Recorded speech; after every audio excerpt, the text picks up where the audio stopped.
Soy Andrea Velasco, tengo 32 años. Y hace 2 meses, en plena Nochebuena, mi madre nos dejó a mí y a mi hija de 5 años, Lola, en la puerta de un albergue para personas sin hogar.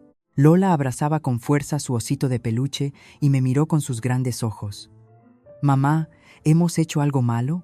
Mi madre ni siquiera la miró. Simplemente bajó la ventanilla de su Mercedes-Benz, me miró fijamente y dijo: «Aquí es donde pertenecen los fracasados». Luego aceleró y se alejó bajo la nieve que empezaba a caer, sus luces traseras desapareciendo como si nunca hubiera estado allí. Pero esto es lo que ella no sabía. El director del albergue estaba justo detrás de su coche y reconoció la matrícula.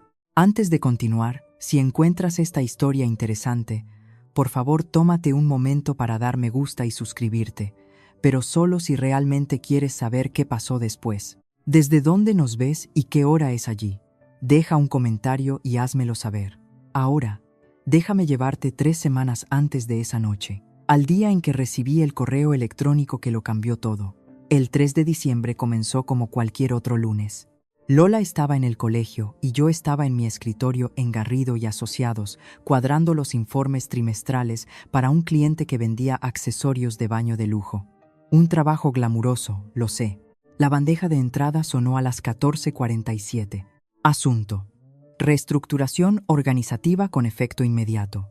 Lo leí 3 veces antes de que las palabras calaran, debido a restricciones presupuestarias de fin de año. Puesto eliminado. Finiquito procesado.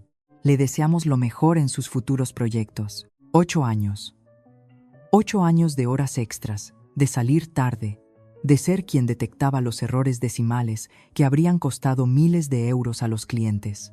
Y ni siquiera pudieron decírmelo a la cara. Conduje a casa con el piloto automático, aparcando en nuestro bloque de pisos, un modesto apartamento de 2 habitaciones en un barrio obrero de las afueras de Madrid que había visto tiempos mejores. El pasillo siempre olía ligeramente al sofrito de algún vecino, pero era nuestro hogar. Lola había pegado copos de nieve de papel en la ventana, cada uno cortado con la decidida imprecisión de las tijeras de una niña de 5 años. Nuestro árbol de Navidad, uno artificial de 1 metro que encontré en un rastro, estaba en la esquina decorado con guirnaldas que ella había hecho en el colegio. Me senté a la mesa de la cocina e hice lo que siempre hacía cuando las cosas se desmoronaban. Matemáticas. Alquiler. 950 euros. Vence el 1 de enero. Ahorros. 2.100 euros. El paro estaba pendiente y podía tardar semanas en tramitarse. Estaba calculando cuánto tiempo podríamos sobrevivir a base de arroz y lentejas cuando mi teléfono vibró de nuevo. Otro remitente esta vez. Mi casera, la señora Fuentes. Señora Velasco, como discutimos en correspondencia anterior, el edificio ha sido vendido. Todos los inquilinos deben desalojar en un plazo de 30 días. Por favor, confirme recibo. Me quedé mirando la pantalla, luego los copos de nieve de Lola, y otra vez la pantalla. 30 días. Teníamos 30 días. Y en algún lugar en el fondo de mi mente, un pensamiento surgió sin invitación. Siempre queda la casa del abuelo. Pero ese pensamiento venía con complicaciones que no estaba lista para afrontar. Esperé hasta que Lola estuviera dormida para hacer la llamada. Algunas conversaciones no deberían tener público. Mi madre contestó al cuarto tono. Andrea. Ni una pregunta, ni un saludo, solo mi nombre. Plano como el asfalto. Hola, mamá. Necesito hablar contigo sobre algo. Le expliqué la situación. El trabajo, el piso, el momento. Mantuve la voz firme, profesional, como si estuviera presentando resultados trimestrales. En lugar de suplicar ayuda, el silencio al otro lado se alargó tanto que comprobé si la llamada se había cortado. Me lo pensaré, dijo finalmente. Cerré los ojos. La casa de mi madre, la casa a la que se mudó después de que papá se fuera, la que había reformado 3 veces con el dinero de su divorcio, tenía 4 habitaciones. 4. Vivía allí con mi hermana Beatriz, el marido de Beatriz, Tomás, y suficientes metros cuadrados para organizar una boda pequeña. La habitación de invitados, dije, solo hasta que encuentre un nuevo trabajo. Unas semanas, quizás un mes. Dijo, me lo pensaré. Su tono se afiló, volviéndose casi casual. ¿Has considerado vender la casa del abuelo? Mi agarre se tensó en el teléfono. ¿La casa del abuelo? la pequeña casa de piedra en la sierra que me dejó cuando falleció hace 2 años. Lo único que había heredado. La única prueba de que alguien en mi familia creía que yo valía algo. No puedo venderla, mamá. Lo sabes. El testamento dice que no puedo transferir la propiedad durante 5 años sin mi consentimiento escrito como única heredera. El abogado lo explicó. Tu abuelo era un sentimental. Su voz podría haber congelado un cristal. Estás siendo tonta. Esa casa está ahí vacía. No se trata de, ven a casa mañana. Necesitamos discutir opciones. Colgó antes de que pudiera responder. Opciones. La forma en que lo dijo hizo que se me revolviera el estómago. La casa de mi madre estaba al final de una calle sin salida, en una urbanización de lujo en las afueras, donde el césped estaba cuidado por profesionales y la comunidad de vecinos enviaba cartas pasivo-agresivas sobre el color de los buzones. Aparqué mi viejo Seat de 12 años en la entrada circular, dolorosamente consciente de la mancha de aceite que probablemente estaba dejando en los adoquines importados. Lola me apretó la mano mientras caminábamos hacia la puerta. Mamá, ¿por qué la casa de la abuela huele como una tienda? Son solo velas caras, cariño. Beatriz abrió la puerta. Mi hermana menor, 28 años, mechas rubias, jersey de cachemira que probablemente costaba más que mi presupuesto mensual de comida, me miró como mirarías una mancha en una alfombra blanca. Andrea se inclinó hacia Lola, con una sonrisa que no llegaba a sus ojos. Oh, qué grande está. Pasad, pasad. Solo el vestíbulo era más grande que todo mi salón. Un árbol de Navidad de 3 metros dominaba el espacio, decorado profesionalmente en plata y blanco, con adornos que parecían copiados de una revista de decoración. El aire olía a pino y eucalipto, probablemente de alguna vela de diseño. Tomás estaba sentado en el salón, con el portátil abierto y la mandíbula tensa. Mi cuñado era el tipo de hombre que se presentaba como CEO de una startup tecnológica a los 30 segundos de conocer a alguien. Me asintió sin levantar la vista, pero capté algo en su expresión. Un destello de cálculo, interés, extraño. Andrea, querida. Mi madre descendió la escalera curva con un vestido cruzado de seda, copa de cava en mano. A sus 61 años, Patricia Velasco parecía haber hecho un pacto con un dermatólogo muy caro. Sentaos, hablemos. Me senté en su sofá de diseño italiano de 15.000 euros y me sentí como una mancha que no podían esperar a quitar. Mi madre no creía en las charlas triviales. Se acomodó en el sillón frente a mí como una reina tomando su trono y fue directa al grano. Podéis quedaros aquí temporalmente. Hizo una pausa, dejando que la palabra temporalmente flotara en el aire como una amenaza. Si aceptas transferir la casa del abuelo a una sociedad patrimonial familiar, parpadeé. ¿Qué sociedad familiar? Tomás levantó la vista de su portátil por primera vez. Es simple, en realidad.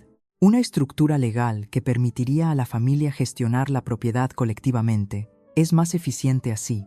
Beatriz se inclinó hacia adelante, con la voz cubierta de dulzura artificial. La empresa de Tomás necesita un aval para un préstamo. La casa está ahí parada. Andrea, ni siquiera la estás usando. Sentí a Lola moverse a mi lado, confundida por la tensión que no podía entender.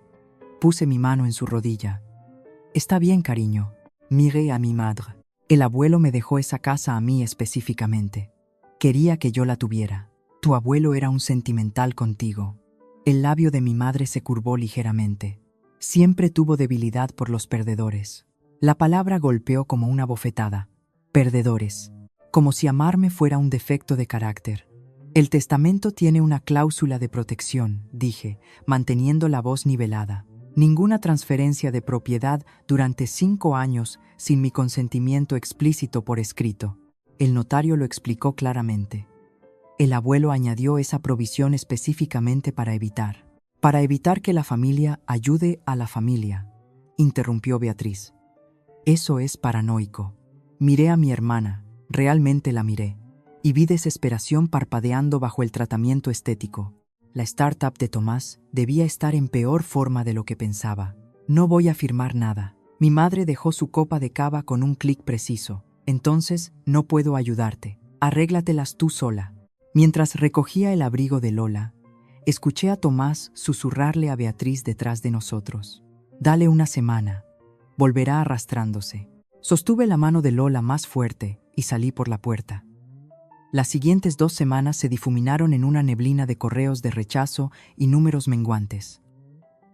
Solicité 43 puestos de contable y administrativa. 2 me llamaron.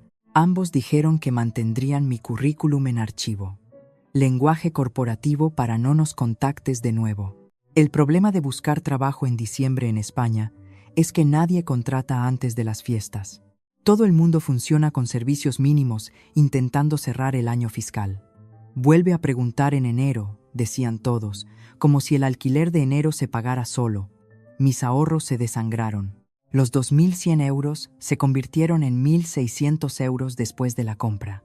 Luego 1.200 euros después de la factura de la luz.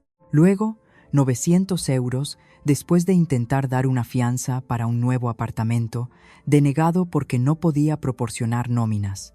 Llamé a amigos, gente que conocía desde la universidad, compañeros de trabajo que juraron que mantendríamos el contacto. Todos tenían una excusa. Estamos de reformas.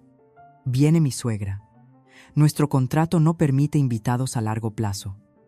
Para el 20 de diciembre, me quedaban 350 euros y ninguna dirección legal después del día 31. La respuesta lógica seguía susurrándome al oído. La casa del abuelo. Pero la casa estaba en un pueblo de la sierra a 50 minutos de la ciudad, en una zona sin transporte público frecuente. Necesitaría un coche para llevar a Lola al colegio, para ir a entrevistas, y el lugar necesitaba reparaciones. El tejado tenía goteras, la calefacción de gasoil era temperamental y el supermercado más cercano estaba a 20 minutos en coche.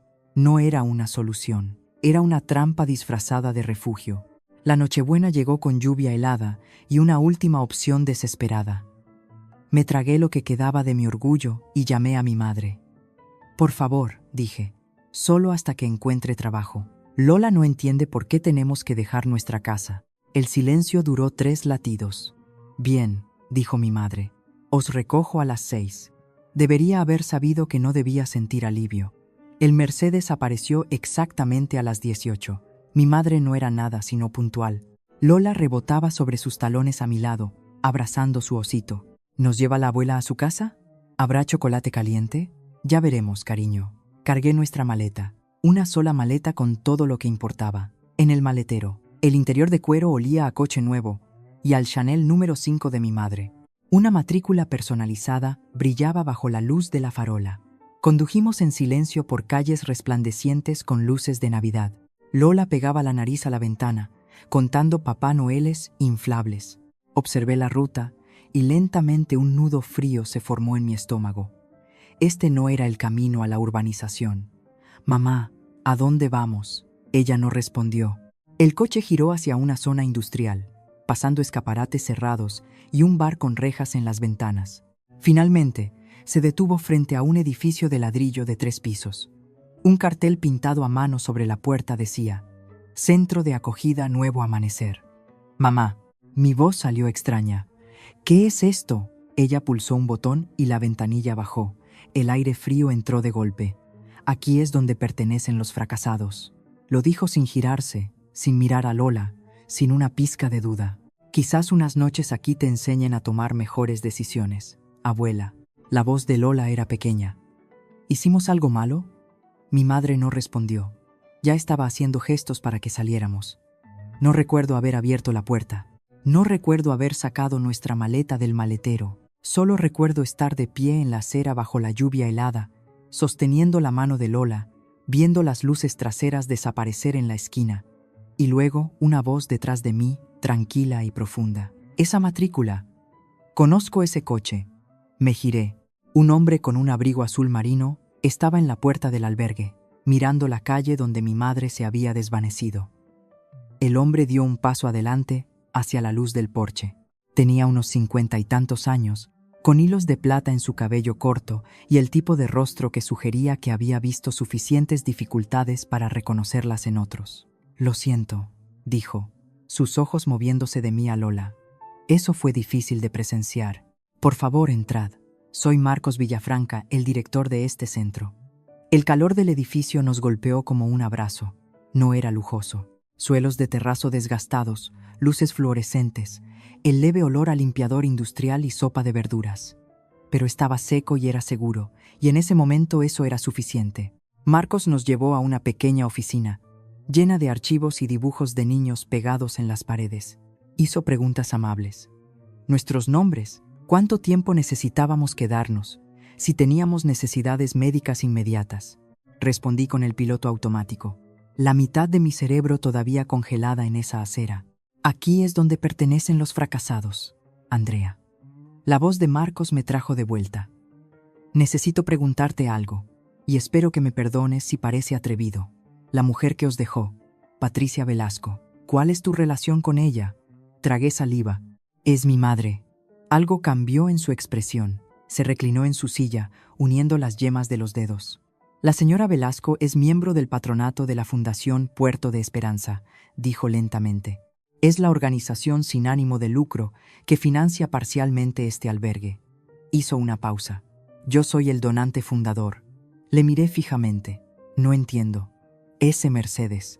Asintió hacia la ventana, hacia la calle por donde ella se había ido. Recuerdo cuando se compró.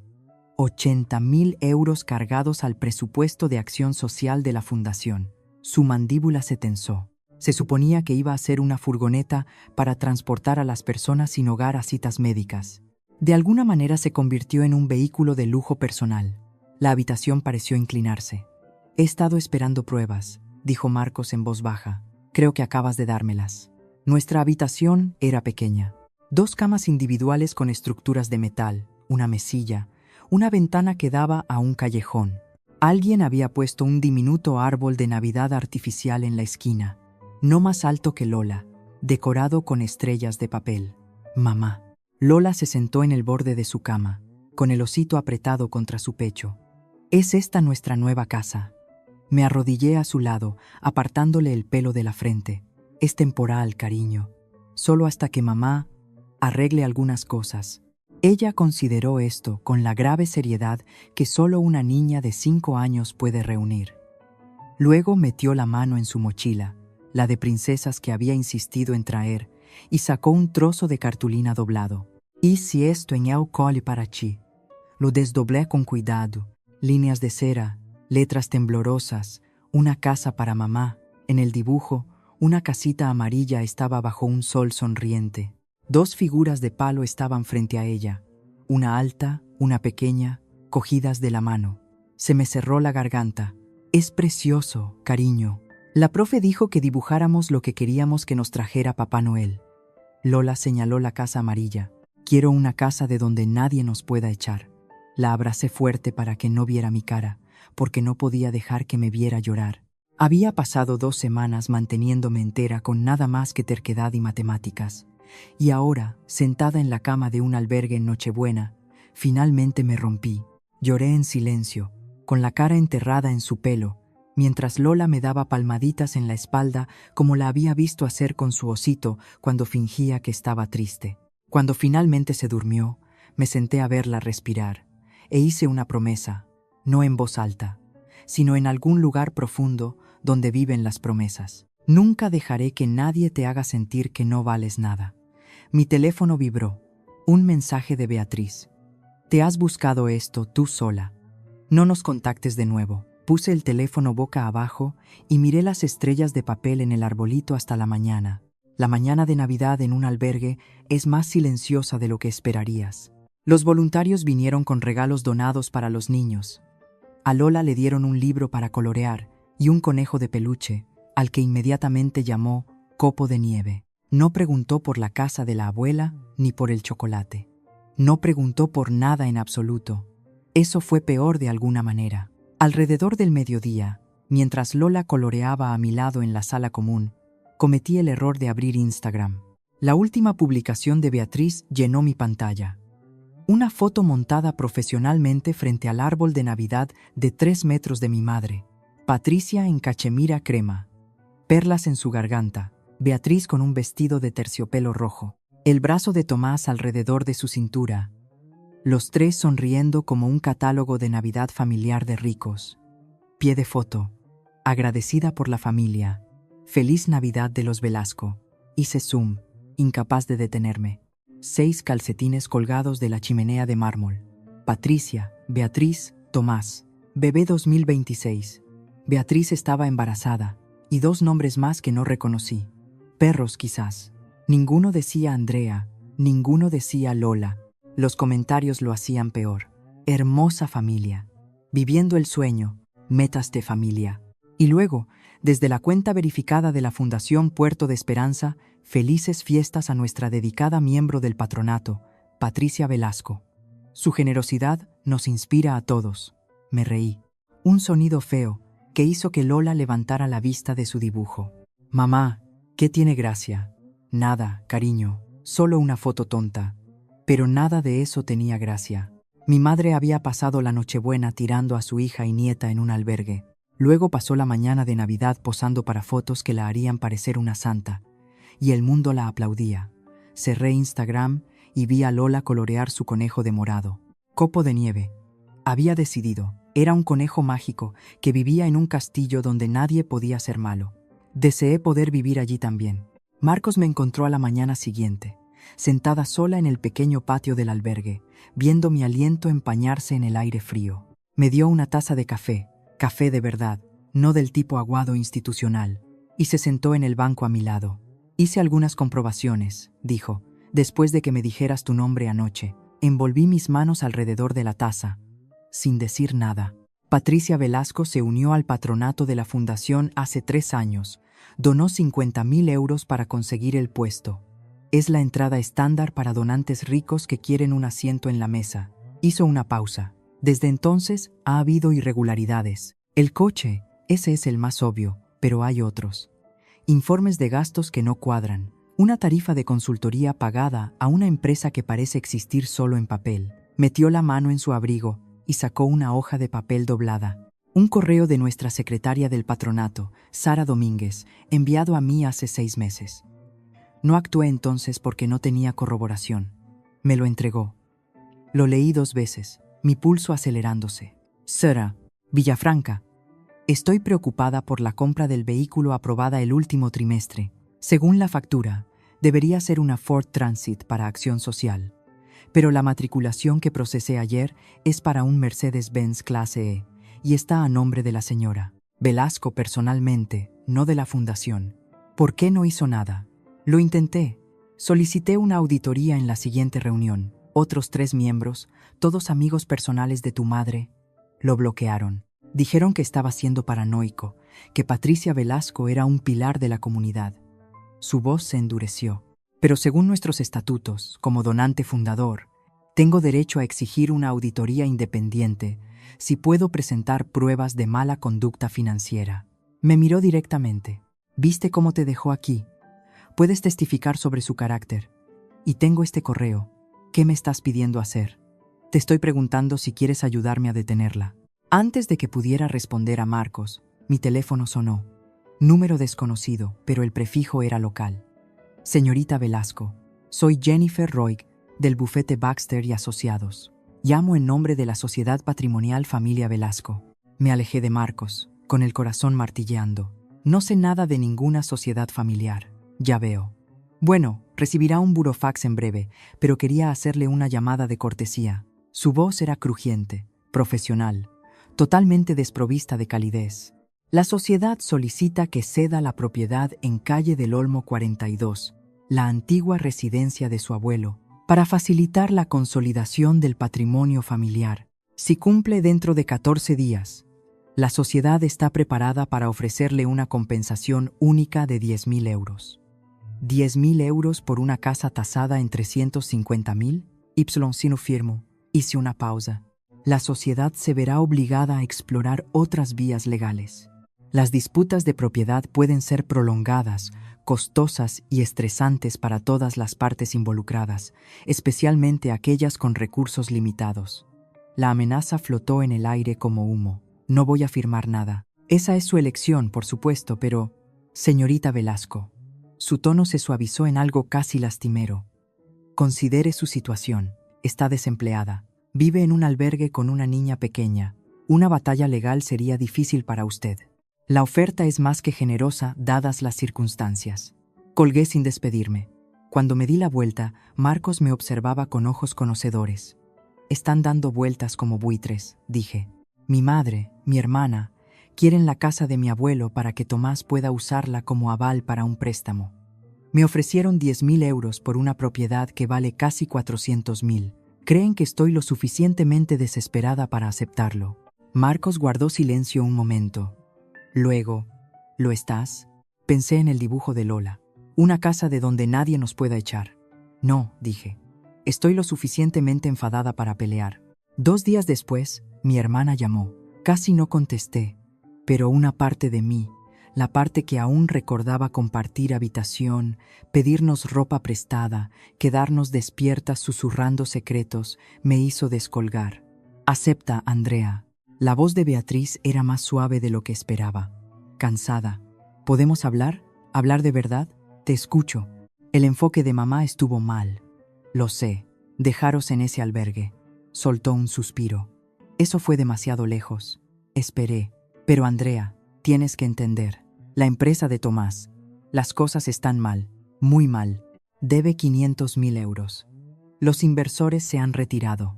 El banco rechazó nuestra solicitud de préstamo. Su voz se quebró.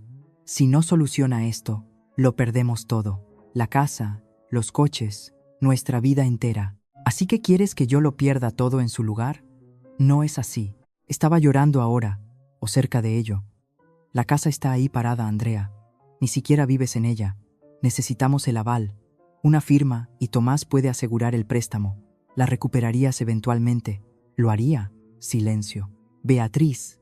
Mantuve mi voz firme, aunque mis manos temblaban. Tú y mamá queréis que arriesgue la única herencia de mi hija, lo único que tengo para darle, para salvar el negocio fallido de tu marido, un negocio que él hundió con sus propias decisiones. Eso no es justo. Nada de esto es justo. La escuché tomar aire, y cuando habló de nuevo, la suavidad había desaparecido. Mamá dijo que si no firmas, se asegurará de que todos sepan qué clase de madre eres, viviendo en un albergue con tu hija. A servicios sociales podría interesarle eso. La línea se cortó. Miré el teléfono en mi mano, y por primera vez desde que comenzó esta pesadilla, sentí algo más que miedo o desesperación. Sentí claridad.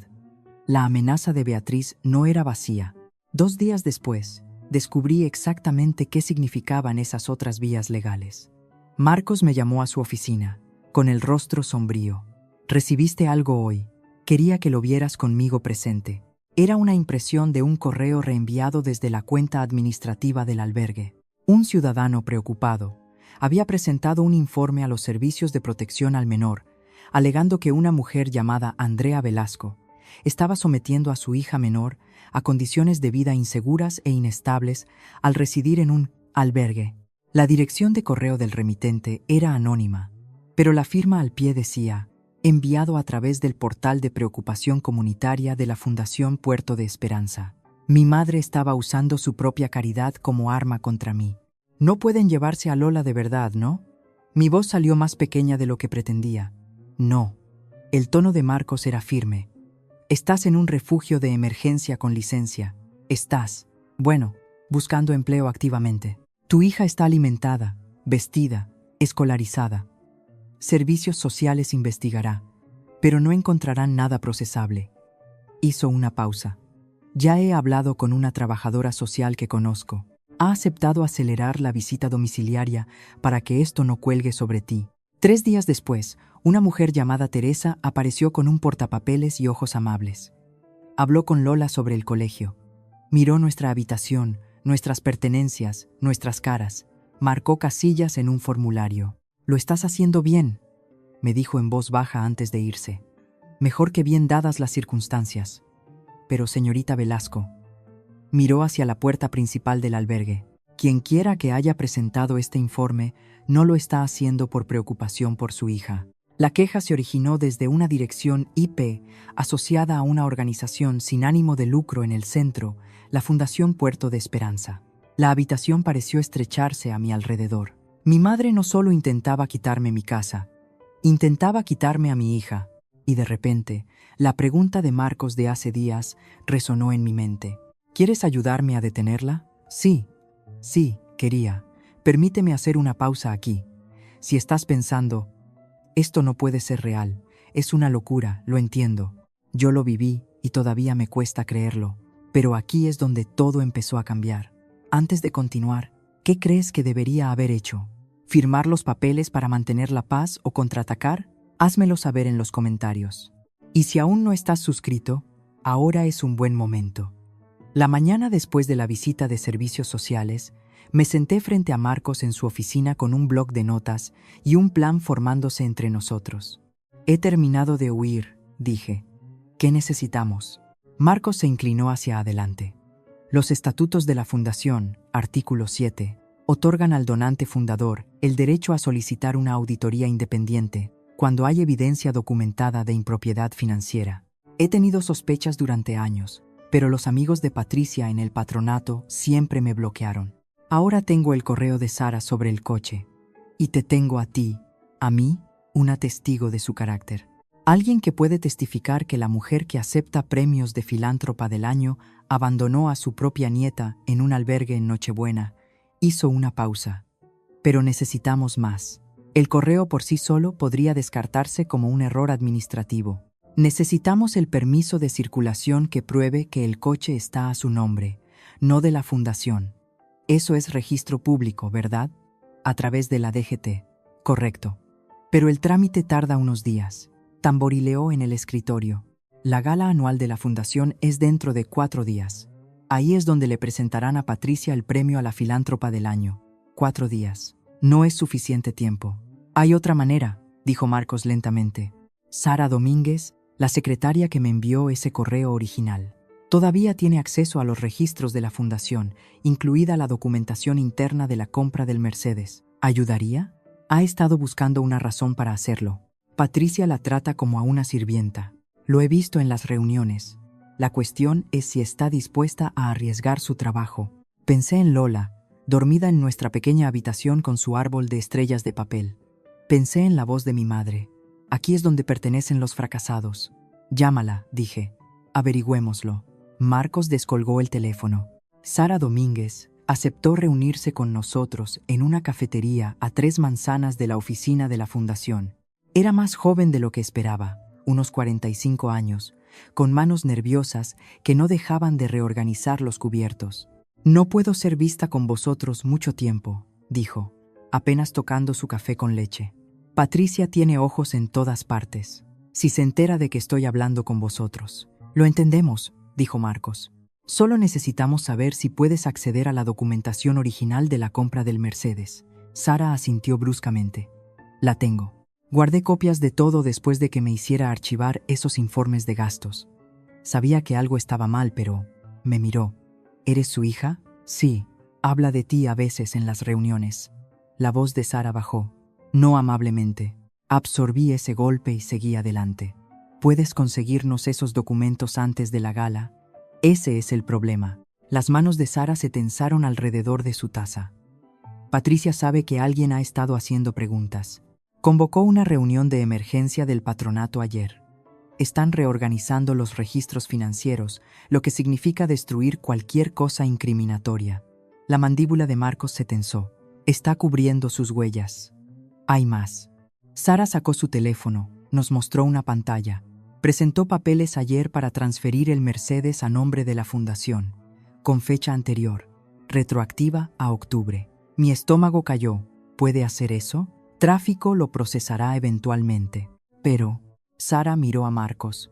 El correo que te envié hace 6 meses, el que documenta la compra original, esa fecha y hora no se pueden falsificar, y te lo reenvié desde mi cuenta personal antes de que ella pudiera borrar las copias de la fundación. Marcos exhaló lentamente. Entonces, tenemos el correo, la prueba original. Ella puede poner fechas pasadas a todo el papeleo que quiera, pero no puede cambiar lo que ya está en mi bandeja de entrada. Exacto. Sara se levantó abruptamente, dejando su café intacto. Tengo que irme. Lo siento. No puedo hacer más que esto. Tengo una familia. Has hecho suficiente, dije. Gracias. Se había ido antes de que terminara la frase. A la mañana siguiente, Sara llamó. Su voz temblaba. No puedo ayudar más. Lo siento. Lo siento mucho. ¿Qué pasó? Patricia lo sabe. Sabe que he estado hablando con alguien. La respiración de Sara venía rápida, con pánico. Me llamó a su oficina ayer. Dijo que había notado irregularidades en mi rendimiento. Dijo que si quería mantener mi puesto, necesitaba recordar dónde yacían mis lealtades. Cerré los ojos. Sara, tengo 2 hijos, Andrea. Soy madre soltera. No puedo perder este trabajo. Estaba llorando ahora. Ella gana. Siempre gana. Gente como ella. Tienen abogados y conexiones y dinero. Nosotros no tenemos ninguna oportunidad. Lo entiendo, dije, y lo decía en serio. No podía pedirle que sacrificara la seguridad de su familia por mi lucha. Gracias por intentarlo. Una larga pausa, luego más bajo. El correo que le envié a Marcos todavía está en su bandeja de entrada. Marca de tiempo original, metadatos originales. Y Andrea. Su voz se estabilizó ligeramente. Le reenvié el permiso de circulación también. El de antes de que ella empezara a poner fechas falsas a todo. Está todo ahí. La línea se cortó. Encontré a Marcos en la cocina del albergue ayudando a un voluntario a descargar comida donada. Su expresión cuando vio mi cara me dijo que ya sospechaba. Sara está fuera, dije. Patricia amenazó su trabajo. Asintió lentamente, dejando una lata de judías. Imaginé que eso podría pasar, pero ella confirmó. Todo lo que te envió sigue en tu bandeja de entrada. El correo sobre la compra, el registro original, todo con fecha anterior a que Patricia pudiera manipular nada. Los ojos de Marcos se agudizaron. Entonces todavía tenemos nuestra evidencia, pero ningún testigo. Si Sara no va a testificar, no necesitamos su testimonio. Sonrió y hubo algo casi feroz en ello. Solo necesitamos que los documentos hablen por sí mismos. ¿Y Andrea? Sacó su teléfono. He estado haciendo llamadas. Otros 2 miembros del patronato han acordado apoyar una moción de auditoría si podemos presentar la evidencia públicamente. ¿En la gala? La invitación llegó al albergue al día siguiente. Cartulina gruesa de color crema, letras en relieve, mi nombre escrito con una caligrafía tan precisa que solo podía ser profesional. La Fundación Puerto de Esperanza invita cordialmente a la señorita Andrea Velasco a nuestra gala anual de invierno. Lo leí 3 veces para asegurarme de que no estaba alucinando. Dentro había una nota manuscrita en el papel personal de mi madre, con monograma, por supuesto. Andrea, quiero darte una última oportunidad de ser parte de esta familia. Ven a la gala, firma los papeles, todo esto puede terminar bien. Trae a Lola, deja que vea lo que podría tener. Madre, se la mostré a Marcos. Sus cejas se alzaron. Está usando la gala como escenario, dijo. Quiere presionarte para que firmes delante de testigos. Hacer que parezca una conmovedora reconciliación familiar. Buenas relaciones públicas. Una oportunidad para la foto. La amargura en mi voz me sorprendió. Madre perdona a hija descarriada. La recibe de vuelta en el redil, perfecto para el boletín de la fundación. Ella no sabe que estamos planeando nada. No. Miré la invitación de nuevo. A la elegante escritura deletreando mi nombre como si perteneciera allí. Ella piensa que estoy vencida, desesperada, lista para volver arrastrándome y aceptar las migajas que ofrece. Marcos sacó una invitación idéntica del bolsillo de su chaqueta. Los donantes fundadores están invitados automáticamente. He asistido a cada gala desde que se estableció la fundación. Hizo una pausa. Esperará verme. No esperará verme contigo. Pensé en mi madre en ese escenario aceptando su premio, disfrutando de los aplausos. Pensé en su cara cuando la verdad saliera a la luz. Quiere un espectáculo, dije lentamente. Démosle uno. Marcos asintió. La gala es en 2 días. Deberíamos prepararnos. Pasamos las siguientes 48 horas construyendo nuestro caso como contables, preparándose para la auditoría más importante del mundo. Marcos contactó con los 2 miembros del patronato que habían acordado apoyarnos. Ricardo Ortega, un juez jubilado que sospechaba de la influencia de Patricia, y Elena Valdemoro, una viuda anciana cuya familia había donado a la fundación durante 3 generaciones. Ambos tenían preocupaciones que nunca se habían sentido con poder para expresar. Si presentas pruebas de malversación públicamente, le dijo Ricardo a Marcos por el altavoz, Elena y yo secundaremos la moción para una auditoría. Pero tiene que ser irrefutable. Patricia tiene demasiados aliados en ese consejo para cualquier cosa menos. Pasé horas organizando nuestra munición. El correo de Sara documentando la compra del Mercedes bajo el nombre personal de Patricia. el permiso de circulación original con fecha anterior a cualquier manipulación, extractos destacados de los estatutos de la Fundación, específicamente el artículo 7, una cronología de los eventos desde la compra del coche hasta los intentos de mi madre de presionarme. La noche antes de la gala, Lola me vio extender el único vestido que tenía, un sencillo vestido azul marino que había metido en nuestra maleta, arrugado pero limpio. «Mamá, ¿vamos a ver a la abuela?» Me arrodillé a su lado, alisando su pelo.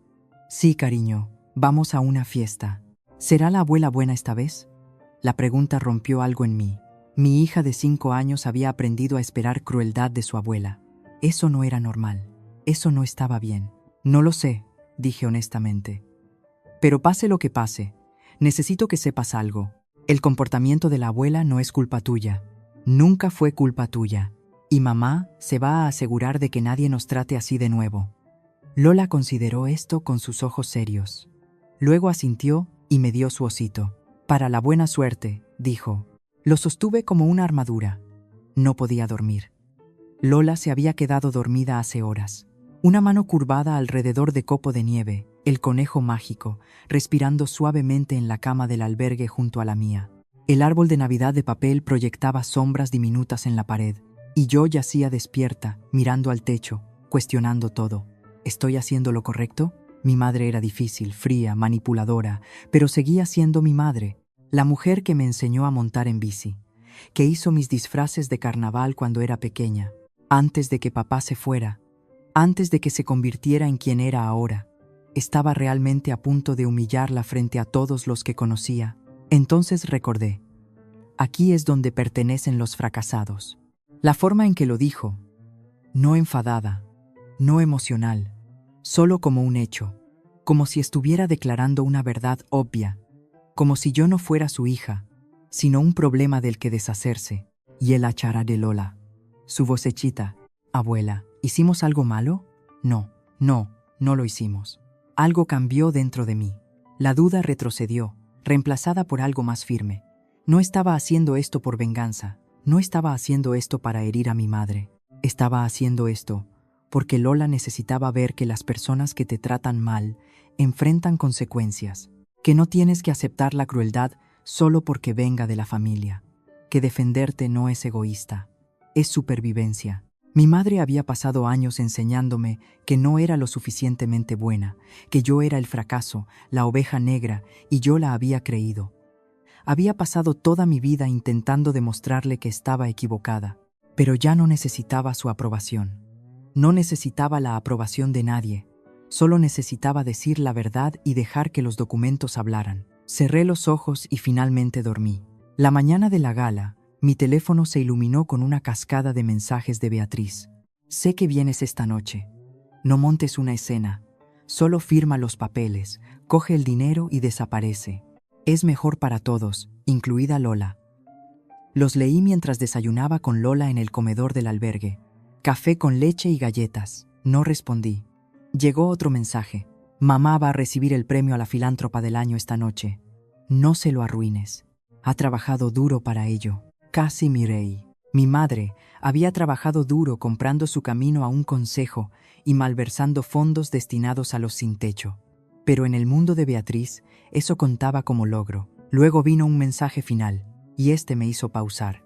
«Tomás solicitó el divorcio ayer. Dice que si no conseguimos el préstamo, no tiene sentido seguir juntos. Estoy perdiendo mi casa, Andrea. Mi matrimonio, todo. Si firmas la casa, podría salvar algo. Por favor, somos hermanas». Miré la pantalla durante mucho tiempo. Parte de mí, la parte que recordaba a Beatriz a los 7 años, siguiéndome por la casa, sintió una punzada de algo parecido a la simpatía. Estaba perdiendo a su marido, su seguridad, todo sobre lo que había construido su identidad. Pero entonces recordé su voz en el teléfono. Quizás a servicios sociales le interese eso. Había amenazado con quitarme a mi hija. «Tú elegiste tu bando», respondí, «y no fue el mío». Bloqueé su número y apagué mi teléfono. Lola levantó la vista de su desayuno. «Mamá, ¿por qué pareces enfadada?» «No estoy enfadada, cielo». Sonreí y toqué su mejilla. «Estoy lista». El gran hotel resplandecía como una bola de nieve cuando nuestro taxi entró en la entrada circular. Aparcacoches con chalecos rojos corrían a abrir puertas a los invitados que salían de Lexuses y Teslas. A través de los ventanales podía ver lámparas de cristal brillando sobre un mar de vestidos de cóctel y smokines. Lola pegó su nariz a la ventana del coche. «Parece un castillo, mamá». «Lo parece, ¿verdad?» Había hecho lo mejor con lo que teníamos. Mi vestido azul marino estaba arrugado en el dobladillo, pero limpio. Lola llevaba un vestido rosa que habíamos encontrado en el rincón de ropa donada del albergue. Un poco grande, pero había dado vueltas frente al espejo durante 10 minutos, encantada. Mi única joya eran los sencillos pendientes de perlas de mi abuela, que me había negado a empeñar incluso en mi momento más desesperado. No pertenecíamos aquí. Eso era obvio desde el momento en que salimos del taxi en lugar de un coche oficial. Pero entonces apareció Marcos en la entrada, impecable con un traje gris marengo, y extendió su mano para ayudarme a subir las escaleras. «Pareces lista», dijo en voz baja. «No sé si alguna vez estaré lista para esto». «Ese es el secreto», sonrió levemente. «Nadie lo está nunca». El salón de baile me dejó sin aliento a pesar de mí misma. Manteles de lino blanco, rosas en jarrones de cristal, un cuarteto de cuerda tocando algo elegante en la esquina. Sobre el escenario principal colgaba una pancarta: «Gala Anual Fundación Puerto de Esperanza, celebrando a nuestros campeones». Y allí, en el centro de esa pancarta, había una fotografía de mi madre. La vi al otro lado de la sala, vestido rojo de lentejuelas, pelo peinado profesionalmente, riendo con un círculo de admiradores como una reina en su corte. Ella me vio en el mismo momento. Su sonrisa parpadeó solo un instante. Luego volvió más brillante que antes y comenzó a moverse hacia nosotros a través de la multitud. El juego había comenzado. Mi madre nos interceptó cerca de las mesas de la subasta silenciosa, donde los invitados pujaban por paquetes de spa y fines de semana en viñedos. «Andrea, viniste». Me dio 2 besos al aire sin hacer contacto. Luego miró a Lola con una expresión que no pude leer. «¿Y la has traído? ¡Qué dulce!». «Nos invitaste», dije uniformemente. «Lo hice». «Bueno, hablaremos pronto». Apretó mi brazo lo suficientemente fuerte como para hacerme daño y se deslizó para saludar a otro donante. La ceremonia comenzó 1 hora después. Los invitados encontraron sus asientos. Las luces se atenuaron. Un video se reprodujo en la gran pantalla. Imágenes del trabajo de Puerto de Esperanza, intercaladas con testimonios de personas a las que la fundación había ayudado. Luego, el director ejecutivo subió al escenario. Y ahora el momento que todos hemos estado esperando. Nuestro premio a la filántropa del año va para alguien que encarna todo lo que Puerto de Esperanza representa. Su generosidad, su dedicación, su incansable defensa de los menos afortunados. Observé la cara de mi madre mientras los elogios la bañaban. Parecía humilde, agradecida, perfecta. «Por favor, den la bienvenida al escenario a Patricia Velasco». El aplauso fue atronador. Mi madre se levantó de su mesa como una mariposa saliendo de un capullo, caminando hacia el podio con sus lentejuelas rojas, aceptando el trofeo de cristal con gracia practicada. «Gracias», dijo al micrófono, con la voz temblorosa de emoción ensayada. «La familia lo es todo para mí. Me siento tan bendecida de tener a mis hijas aquí esta noche, a ambas». Me miró directamente. «Creo en las segundas oportunidades. Creo que incluso aquellos que han perdido el rumbo pueden encontrar su camino de regreso. De eso trata Puerto de Esperanza». La multitud aplaudió de nuevo. Varias personas se giraron para mirarme con sonrisas comprensivas. La hija pródiga bienvenida a casa. Mantuve mi cara neutral. Marcos, sentado 2 mesas más allá, captó mi mirada y asintió casi imperceptiblemente. «Todavía no», decía el gesto. «Deja que tenga su momento». La ceremonia terminó, se sirvió el postre y mi madre hizo su movimiento. Se acercó a nuestra mesa con Tomás y Beatriz flanqueándola, un frente unido, trajes de diseño brillando bajo las lámparas. Los ojos de Beatriz estaban enrojecidos. Claramente había estado llorando. La mandíbula de Tomás estaba tensa con frustración apenas disimulada. «Andrea, querida». La voz de mi madre era lo suficientemente alta para llegar a las mesas vecinas. «¿Podríamos hablar en privado? ¿Solo la familia?» «Di lo que tengas que decir». Su sonrisa se tensó. «Muy bien. Metió la mano en su bolso de mano y sacó un documento. Tengo los papeles de transferencia justo aquí.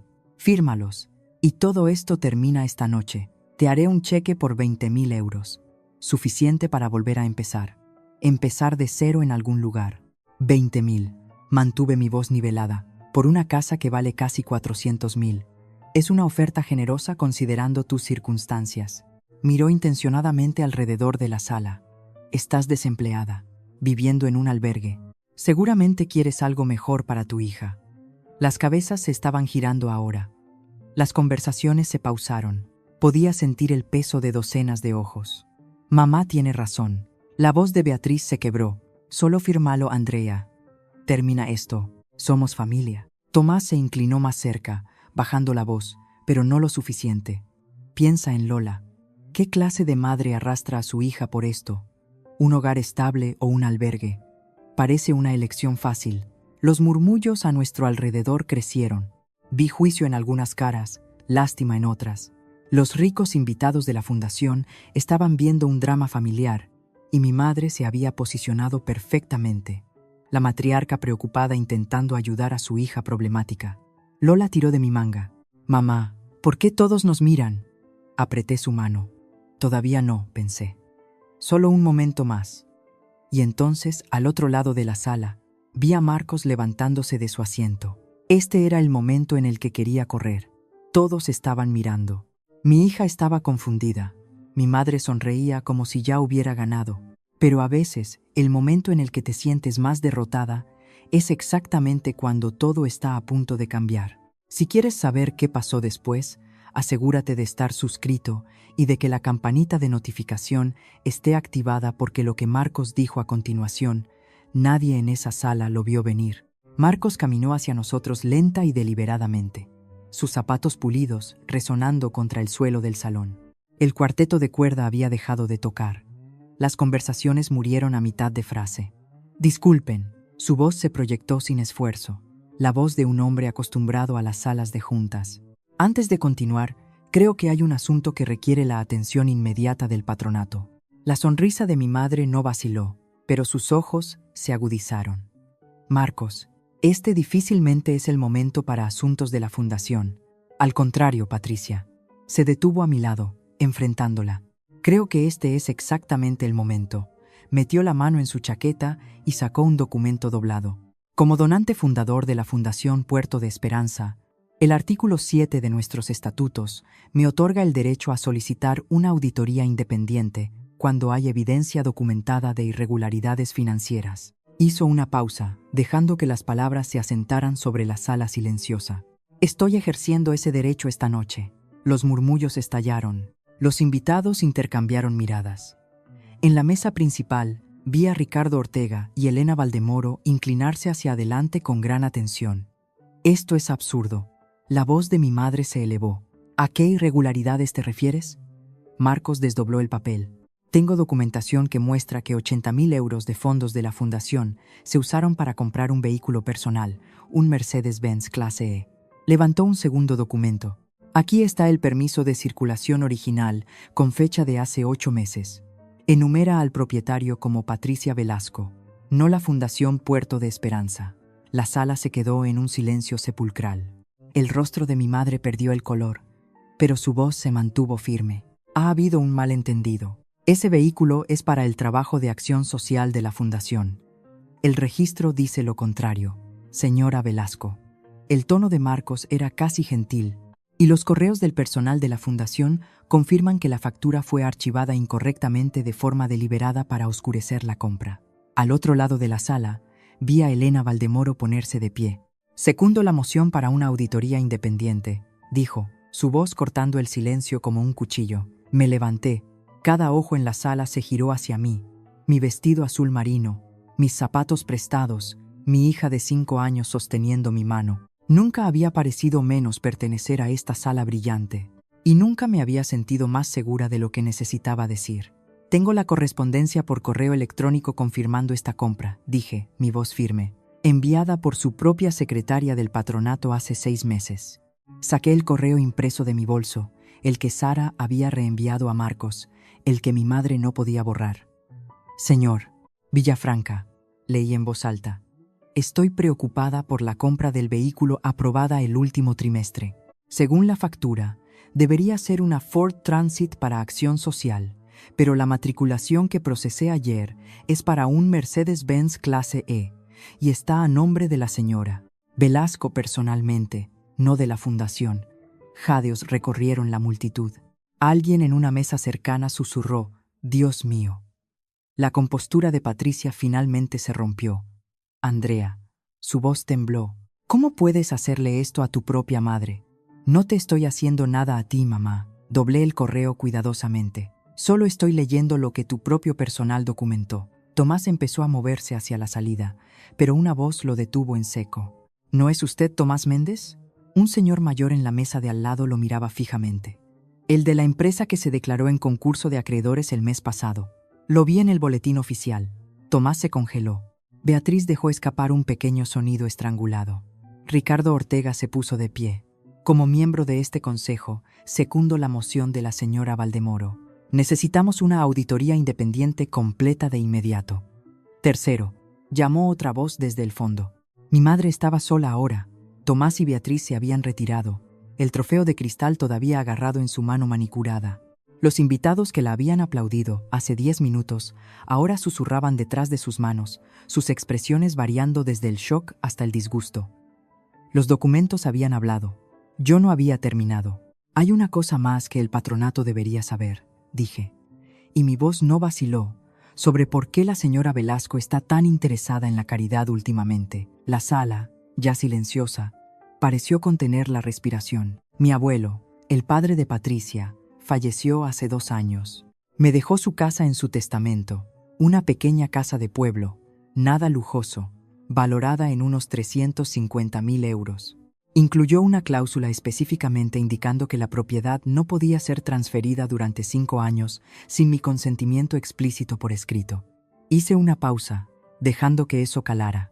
Durante el último mes, mi madre ha estado intentando obligarme a firmar esa casa a su nombre, no por caridad, no por la fundación, para el negocio fallido de su yerno. Miré a Tomás, que intentaba desaparecer en el papel pintado. Me ofreció 10.000 euros. Cuando me negué, nos dejó a mí y a mi hija de 5 años en un albergue para personas sin hogar en Nochebuena. Los jadeos eran audibles ahora. Varias personas se giraron para mirar a mi madre con horror abierto. Me dijo delante de mi hija que el albergue era donde pertenecen los fracasados. Elena Valdemoro se llevó la mano al pecho. «Patricia, ¿es esto cierto?» La boca de mi madre se abrió, pero no salió nada. Por quizás la primera vez en su vida no tenía guión ni respuesta cuidadosamente preparada. Beatriz empezó a llorar abiertamente. «Mamá, di algo». Estaba tratando de ayudarla. La voz de Patricia salió estrangulada. Estaba tomando malas decisiones. Alguien tenía que enseñarle. ¿Enseñarle qué? Marcos interrumpió en voz baja. ¿Que su madre la abandonaría antes que perder el control? El silencio que siguió fue devastador. No había levantado la voz, no había gritado ni acusado. Simplemente había dicho la verdad, y la verdad había hecho el resto. En el caos de invitados murmurando y la compostura desmoronada de mi madre, nadie notó que Lola soltó mi mano. Caminó hacia Patricia. Pasos pequeños en su vestido rosa de segunda mano, su conejo de peluche copo de nieve bajo un brazo. La multitud se apartó a su alrededor como agua alrededor de una piedra. Mi madre miró hacia abajo a su nieta, y por solo un momento, algo parpadeó en su cara. Algo casi humano. «Abuela». La voz de Lola era clara y alta, llevando a través del salón de baile silencioso. «¿Por qué nos dejaste en ese sitio en Navidad? Hacía mucho frío y mamá estaba llorando». La sala dejó de respirar. Observé la cara de mi madre mientras luchaba por responder. La vi buscar las palabras pulidas, el giro cuidadoso, la forma de hacer esto aceptable. Pero no había giro para esto. Ninguna manera de explicar la simplicidad de la pregunta de una niña. «¿Por qué nos dejaste?» Hacía frío. La boca de Patricia se abrió y cerró. Su mano, la que sostenía el trofeo de cristal, temblaba. «Yo», comenzó. «Lola, querida, es complicado. Los adultos a veces. La señora Gómez en el albergue me dio chocolate caliente». Lola continuó, ajena al drama adulto arremolinándose a su alrededor, y dijo que mamá era valiente. Dijo, Ser valiente significa hacer cosas difíciles incluso cuando tienes miedo. Miró a Patricia con ojos inocentes. ¿Tienes miedo, abuela? ¿Es por eso que fuiste mala? Elena Valdemoro hizo un sonido que fue mitad jadeo, mitad sollozo. Varios invitados se secaron los ojos, y mi madre, mi perfectamente compuesta, siempre en control madre, no tenía respuesta. Marcos dio un paso adelante suavemente. Creo que hemos oído suficiente por esta noche. Tenía razón. La pregunta de una niña de 5 años había logrado lo que los documentos y acusaciones no pudieron. Había despojado cada defensa y dejado la verdad desnuda bajo la luz del candelabro. Lo que pasó después se desarrolló con la rápida precisión de una estructura colapsando. Ricardo Ortega pidió una votación de emergencia. En 15 minutos, el patronato había acordado unánimemente suspender a Patricia Velasco de su cargo, con efecto inmediato, pendiente de los resultados de una auditoría independiente. Elena Valdemoro se levantó en su mesa y anunció con una voz que temblaba de emoción que retiraba la donación anual de 50.000 euros de su familia, hasta que la fundación pudiera demostrar que había restaurado la integridad en su liderazgo. Otros donantes siguieron.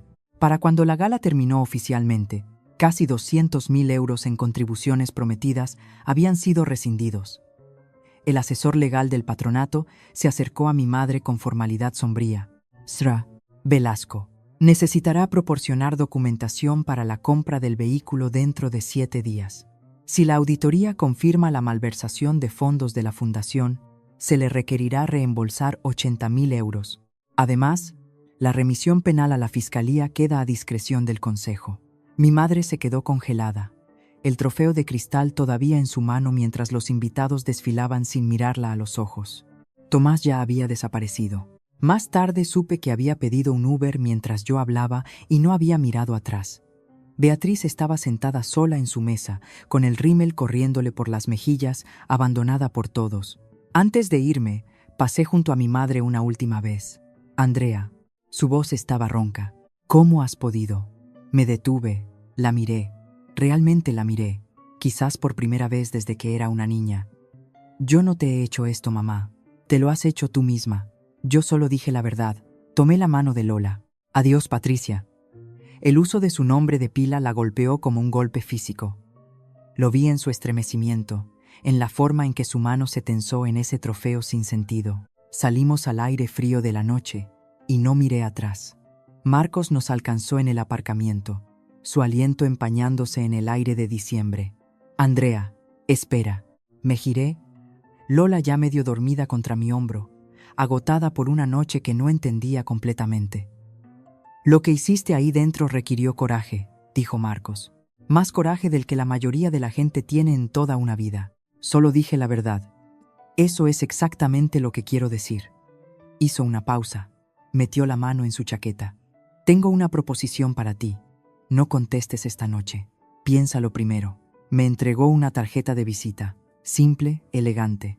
Fundación Puerto de Esperanza. División de Servicios Financieros. La fundación necesita una nueva contable. Alguien con integridad. Alguien que pueda ayudarnos a reconstruir lo que Patricia dañó. Sus ojos eran amables. Sé que estás buscando trabajo y sé de lo que eres capaz. Vi tus registros de Garrido y Asociados, 8 años de evaluaciones de rendimiento impecables. Eso no es nada. Miré la tarjeta. Después de esta noche, ¿me contratarías después de ayudar a exponer a un miembro del consejo? Te contrataría porque ayudaste a exponer a un miembro del consejo. Sonrió levemente. La fundación necesita gente que se preocupe más por hacer lo correcto que por proteger a los poderosos. Envíame tu currículum cuando estés lista. Lola se removió contra mi hombro, murmurando algo sobre copo de nieve. Cambié su peso, mi mente corriendo. Hay una cosa más, dijo Marcos. La casa de tu abuelo. Mencionaste que necesita reparaciones. El tejado tiene goteras. La calefacción no es fiable. No puedo vivir allí con Lola hasta que esté arreglada. La fundación tiene un programa de rehabilitación de vivienda transitoria. Subvenciones para exactamente este tipo de situación. Ayudar a la gente a hacer habitables las propiedades. Tú conservarías la propiedad. Nosotros proporcionaríamos los fondos y los contratistas. Hizo una pausa. Tu abuelo habría apreciado la ironía. Creo que era un hombre generoso. Le miré fijamente. ¿Conocías a mi abuelo? Manuel Velasco me dio mi primer préstamo hace 30 años cuando yo no tenía nada. La sonrisa de Marcos se volvió nostálgica. He estado esperando una oportunidad para pagar esa bondad. Creo que estaría orgulloso de cómo manejaste esta noche. Enero trajo cambios que no me había atrevido a imaginar.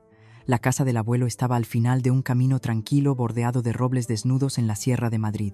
El tejado había sido reparado. La calefacción funcionaba. Pintura fresca cubría las paredes en colores que Lola había elegido ella misma. Amarillo para la cocina, azul pálido para su habitación, verde suave para la mía. Me paré en el porche, café de la mañana, calentándome las manos, y vi a Lola perseguir a una ardilla por el césped escarchado. Se estaba riendo. Esa risa de cuerpo entero y sin timidez que los niños pierden demasiado pronto. Mi primer día en la Fundación Puerto de Esperanza había sido el lunes anterior. La auditoría había confirmado todo. Se ordenó a Patricia devolver 82.342 euros a la fundación en 60 días o enfrentar un proceso penal. Lo último que supe fue que había puesto la casa de la urbanización en venta. Beatriz vivía con unas amigas. Tomás había desaparecido. Dicen que a Marbella, o tal vez fuera de España. Papeles de divorcio presentados a distancia. No había hablado con ninguno de ellos desde la gala. No estaba segura de si alguna vez lo haría. La casa era más pequeña que la mansión de mi madre. 3 habitaciones, un baño, una cocina que todavía olía levemente al romero que el abuelo solía cultivar en el alféizar de la ventana. Pero cada centímetro era nuestro. Nadie podía quitárnoslo. Nadie podía amenazarnos con su pérdida. Lola corrió de vuelta al porche, con las mejillas rojas por el frío. «Mamá, ¿podemos plantar tomates en primavera como hacía el bisabuelo?» La abracé. «Podemos plantar lo que quieras, cariño. ¿Y Copo de Nieve puede tener su propio jardín? ¿Un jardín de conejos mágicos?» «Absolutamente». Sonrió y saltó dentro para encontrar a su conejo de peluche, ya planeando su imperio agrícola. Miré los árboles desnudos, el camino tranquilo, el cielo empezando a aclararse con la promesa de un nuevo día. Por primera vez en meses, sentí que podía respirar. El mensaje llegó un martes por la tarde, 3 semanas después de haber empezado mi nuevo trabajo. Estaba haciendo la cena espaguetis con la receta de salsa que el abuelo me enseñó hace años, cuando mi teléfono vibró con un número desconocido, pero reconocí el prefijo. Beatriz tenía teléfono nuevo. «Andrea, soy yo. Sé que probablemente no quieras saber de mí». Dejé la cuchara de madera y miré la pantalla. Tomás se fue. Se llevó todo. Las cuentas, el coche, hasta los muebles. Tuve que mudarme con Amanda, de la universidad. Mamá no me habla. Me culpa por presentarle a Tomás, por traerlo a la familia. Dice que lo arruiné todo. Esperé. Los 3 puntos aparecieron, desaparecieron, aparecieron de nuevo. Siento lo que dije, por amenazar con llamar a servicios sociales. Por todo. Estaba asustada y desesperada, y lo pagué contigo. No te merecías eso. ¿Podemos vernos? Sé que no tengo derecho a pedirlo, pero eres la única familia que me queda. Leí los mensajes 3 veces, de pie en la cocina del abuelo, con la salsa hirviendo a fuego lento y los dibujos de Lola cubriendo la nevera. Parte de mí, la parte que recordaba a Beatriz a los 7 años, la parte que había creído que siempre seríamos hermanas. Quería decir sí, perdonar, reconstruir, pero el resto de mí recordaba la Nochebuena, el albergue, la amenaza de servicios sociales, los años de hacerme sentir como menos. Escribí mi respuesta lentamente, eligiendo cada palabra con cuidado. No estoy lista, Beatriz. Quizás algún día, pero no ahora. Necesito tiempo para sanar de lo que pasó, y no puedo hacer eso mientras finjo que todo está bien. Espero que encuentres tu camino. De verdad lo espero. Pero tengo que protegerme a mí y a Lola primero. Cuídate. Pulsé enviar y volví a la salsa. El perdón estaba aprendiendo. No era una deuda que debiera a nadie. Era un regalo que daría cuando estuviera lista. Y aún no lo estaba. La primavera llegó lentamente, como lo hace en los lugares donde el invierno ha calado hondo. Primero los azafranes, luego los narcisos, luego la pelusa verde tentativa en los robles. Lola y yo plantamos tomates un sábado por la mañana. Nuestras manos negras de tierra, semillas alineadas en filas cuidadosas, como el abuelo me había enseñado décadas atrás. «Mamá, Lola palmeó tierra alrededor de una plántula. ¿Por qué la abuela no viene a visitarnos? Me senté sobre mis talones, cepillando la tierra de mis vaqueros. Sabía que esta pregunta llegaría eventualmente.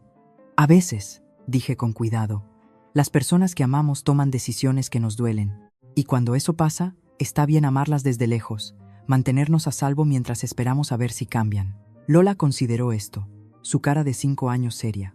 ¿La abuela está triste? No lo sé, cariño. Quizás. Creo que sí. Lola asintió con la certeza de la infancia. La gente es mala cuando tiene miedo. La señora Gómez lo dijo. Sonreí a pesar de mí misma. La señora Gómez, la voluntaria del albergue que le había dado chocolate a Lola en Nochebuena, aparentemente había causado una gran impresión. La señora Gómez suena muy sabia. Lo es. Lola volvió a sus plántulas, luego miró hacia arriba de nuevo. Mamá, me alegro de que vivamos aquí ahora, aunque la abuela no venga. La abracé fuerte, esta pequeña y feroz persona que yo había hecho, y respiré el aroma a tierra fresca y champú de fresa. Yo también, cariño, yo también. Más tarde esa noche, después de que Lola se durmiera, me senté en el porche con una taza de té y vi las luciérnagas parpadear en el jardín. Mi madre me había llamado fracasada, pero aquí estaba yo, empleada, con casa, sanando, criando a una hija que entendía que la bondad importaba y que los límites eran sagrados. Si eso era fracaso, lo aceptaba. Los documentos habían dicho la verdad esa noche en la gala, pero la verdad real era más silenciosa, más simple. Nunca había necesitado la aprobación de mi madre para conocer mi valor. Solo había necesitado creerlo yo misma. Y finalmente, viendo las luciérnagas bailar en el jardín de mi abuelo, lo hice. Gracias por quedarte hasta el final de mi historia. Si alguna vez has tenido a alguien en tu familia que te hiciera sentir que no eras suficiente, quiero que sepas que no estás solo y tu valor nunca fue decisión de ellos. Si esta historia te tocó, deja un corazón en los comentarios. Suscríbete si quieres más historias como esta. Hay más en la descripción. Y recuerda, los límites no son muros, son puentes hacia las personas que realmente merecen tu confianza. Cuidaos mucho. Nos vemos en la próxima.